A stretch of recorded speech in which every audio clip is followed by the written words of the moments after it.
मैंने फिर भी उस लड़की से शादी करने का फैसला कर लिया था। तो मैंने कहा बता दे अपने घर में हमारे बारे में। तो एक दिन आके कहती मोहित मम्मी तो मान गई लेकिन बहन नहीं मान रही। अगले दिन आके कहती यार अब ना बहन मान गई लेकिन मम्मी नहीं मान रही। मैंने कहा जब तेरी माँ बहन एक हो जाए ना तो मुझे बता दी। मैं कंफ्यूज हो रखा हूँ, शेरवानियां ऐड कर रहा हूँ, डिलीट कर रहा हूँ, यही करता रहूं मैं यार।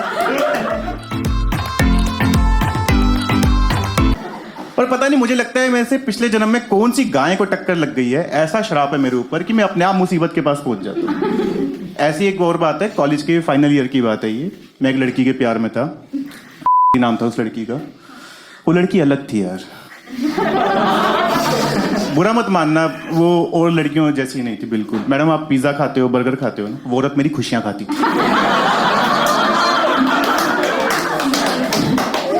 उस लड़की का नशा था फोन पे बात करना।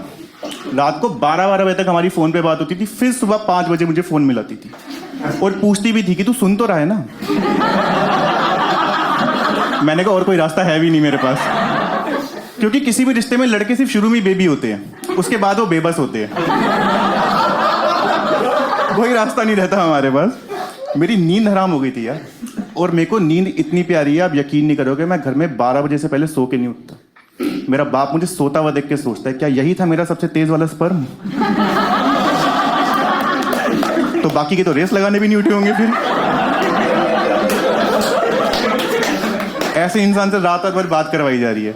मैंने फिर भी उस लड़की से शादी करने का फैसला कर लिया था। तो मैंने कहा बता दे अपने घर में हमारे बारे में।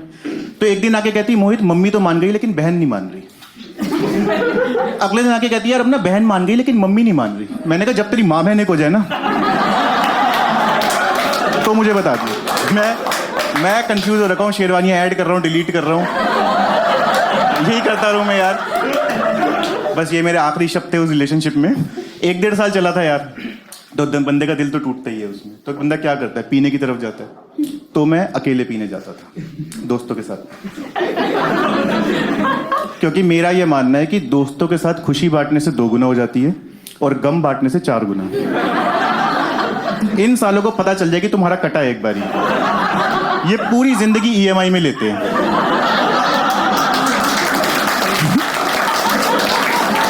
होता है कि नहीं होता है?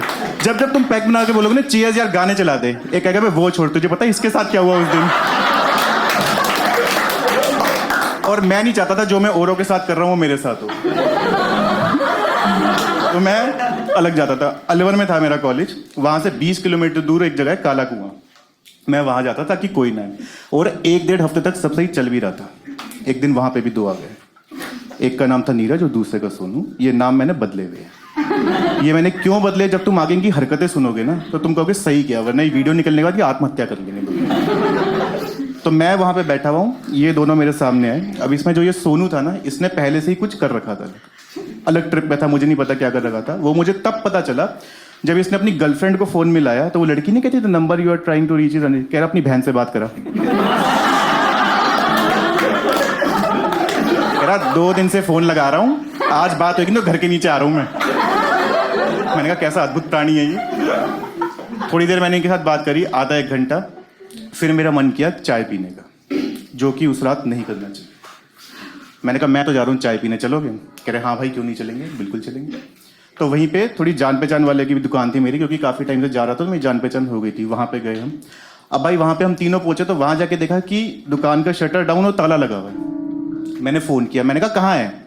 कह रहा भाई घर पे इमरजेंसी आ गई थी, तो मैं थोड़ी देर में आ रहा हूँ, तब तक काम करो, लड़का ऊपर ही है, उससे चाबी लेके सिगरेट वगैरह निकालो, तब तक आके मैं चाय बना दूंगा। हमने कहा चल ठीक है। तो भाई अब हमने कोशिश करी तो ताला तो खुल गया, और जो शटर का लॉक होता है ना वो नहीं खुल रहा था। तो अब हम वहां पे रात को 10 बजे लगे लात मारने में। और हमें नहीं पता था कि उस एरिया में 1-2 दिन से हो रही है चेन स्नैचिंग, और पुलिस थी राउंड पे। तो थोड़ी देर बाद पुलिस की गाड़ी आके रुकी है पीछे। कह रहा दुकान खोल रहे हो 2 कप दे देना। मैंने कहा वो तो जिसकी दुकान है वो आके देगा ना।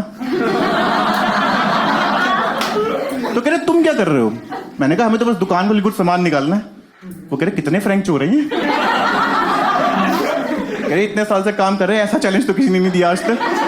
और ये बोलने के बाद हम फिर से लात मार रहे हैं उसपे। तो मैंने थोड़ी देर बाद देखा तो परछाइयां ना 3 की जगह 5 हो गई। मैंने पीछे मुड़ के देखा तो ये दोनों खड़े हुए थे पुलिस वाले। हमने बहुत समझाने की कोशिश करी लेकिन कोई फायदा नहीं। कह रहा गाड़ी में बैठो, थाने चल के होगी बात। उन्होंने कहा ठीक है भाई।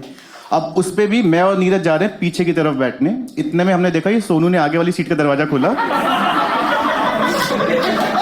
और ये ड्राइवर के साथ वाली सीट पे जाके बैठ गया, यूं हाथ फोल्ड करके। अब हम दोनों और दोनों पुलिस वाले इसे देख रहे हैं। वो पुलिस वाले कहते हैं ये ले बेटा एक काम कर, ये ले चाबी, इनको ले भी तू ही जा। हम पीछे पीछे ऑटो में आते हैं, इसके गाल पे चाटा मारा, कह रहे पीछे आके बैठ। पीछे आके बैठा है। स्टेशन के बाहर गाड़ी रुकी है इनकी।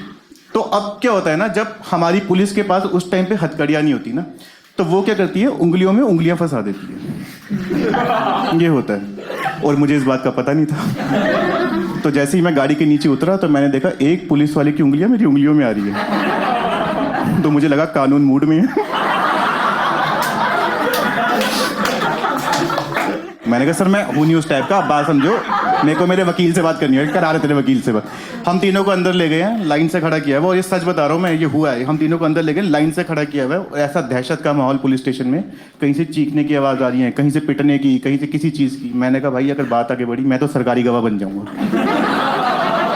भाड़ में गई, ये दोनों अपना अपना सोचो। थोड़ी देर बाद वो दोनों पुलिस वाले आए हैं पूछताछ के लिए।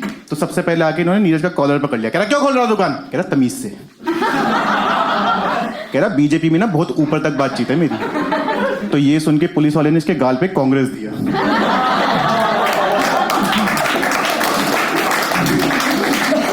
ये चांटे की आवाज इतनी जोर की थी ना कि हम दोनों की फट गई हाथ में। फिर आई इसके बाद सोनू के पास। कह रहा क्यों खोल रहा दुकान? कह सर मैं तो काम करता हूं दुकान पे।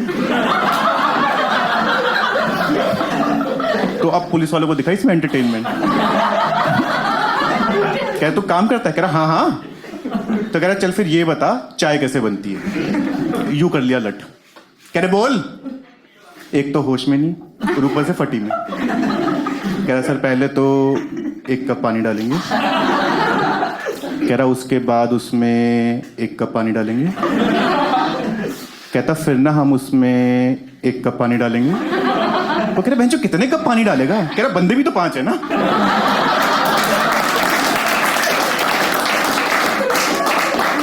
तो कह रहा हमें तो चाय पीने बैठे हैं। कह रहा फिर 1 कप निकाल देंगे। मतलब इतना सही माहौल हो गया था कि जो दीवार पे गांधी जी की फोटो थी ना, उसने फोटो में से मुड़ के देखा ये क्या बकचोदी चल रही है यहाँ पे। थोड़ी देर बाद वहाँ पे उनका सीनियर इंस्पेक्टर आया। तो उसने पूछा कौन है तीनों? कह रहा सर ये दुकान से सामान चुराते हुए पकड़ेंगे। कह रहे यार यहाँ चेन स्नैचर के लिए फोन पे फोन बजे जा रहे हैं, इतना प्रेशर है, सस्पेंड होंगे नहीं पकड़े गए तो कह रहे सर एक काम करते हैं ना, इन दोनों को बनाते हैं चेन स्नैचर और मेरी तरफ देख के कह रहे इसे बनाते गैंग का मास्टरमाइंड। बोल देंगे पूरा प्लान इसी ने बनाया। मैंने कहा मुझे लगता है तू ही है क्राइम पेट्रोल का अगला एपिसोड।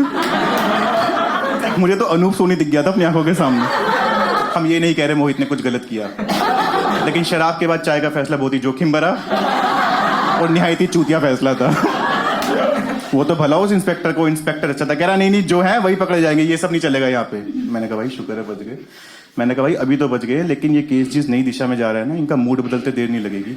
मैंने कहा ले दे के निकलो यहाँ से। वहां जाने लगा इंस्पेक्टर की तरफ। तो मैंने देखा मेरे से पहले जिस बंदे का केस था ना, उसने उस पुलिस वाले को 1000 रुपए देने की कोशिश करी। उसने इतने चांटे मारे ना कि ये देख के मैंने अपने 130 रुपए अंदर रख लिए।